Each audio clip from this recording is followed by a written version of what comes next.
Bonjour, je suis Daniel Mathieu, le président actuel mais également le fondateur de l'association Tela Botanica, le réseau des botanistes francophones.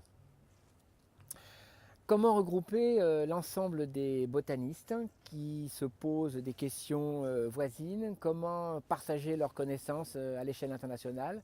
Comment monter des projets dans le contexte de l'environnement végétal constituent des questions de base qui sont à l'origine de la création de l'association Tela Botanica en 1999. Ce réseau aujourd'hui qui comporte pas loin d'environ 40 000 personnes constitue un succès, une originalité à l'échelle vraiment de la francophonie. Et ce succès le doit à la mise en œuvre de deux grands paradigmes, je dirais.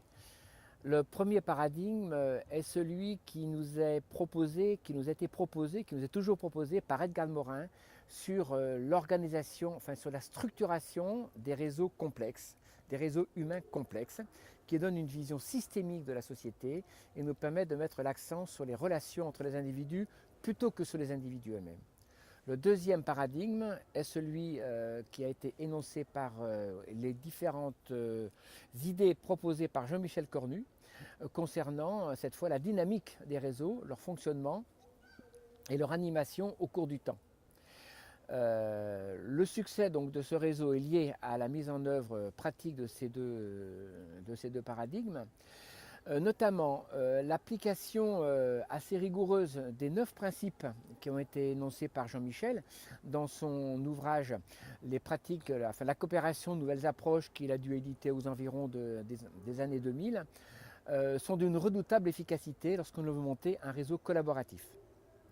En particulier, les quelques principes de base nous ont retenu notre attention, notamment la nécessité de pouvoir créer un réseau et des relations avec un ticket d'entrée, appelons-le comme ça, le minimum possible. Ça veut dire pouvoir adhérer de façon très simple, libre, gratuitement à un réseau est une nécessité impérative si on veut que le réseau soit ouvert largement.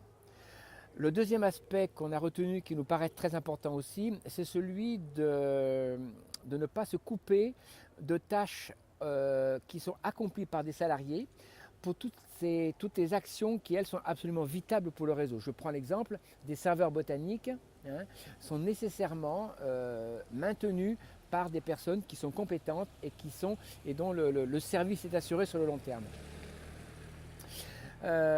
Enfin, l'estime que retirent les personnes qui participent à un réseau collaboratif en échangeant leurs compétences de façon libre, gratuite, mais complètement ouverte et connue, est aussi un facteur de succès important. Alors ainsi fondé sur le partage de biens non consommables, celui de la connaissance domaine de la botanique, et sur un travail coopératif à très large échelle, Tela Botanica a pu remporter un succès dès son origine avec une croissance continue de son nombre de participants depuis maintenant pratiquement 18 années. Alors en poursuivant et en intégrant aujourd'hui les nouvelles pratiques et les nouveaux concepts de Jean-Michel en matière d'animation de notre réseau, cela nous permet d'élargir notre public et surtout de l'ouvrir à de nouvelles activités en direction d'un public de plus en plus large.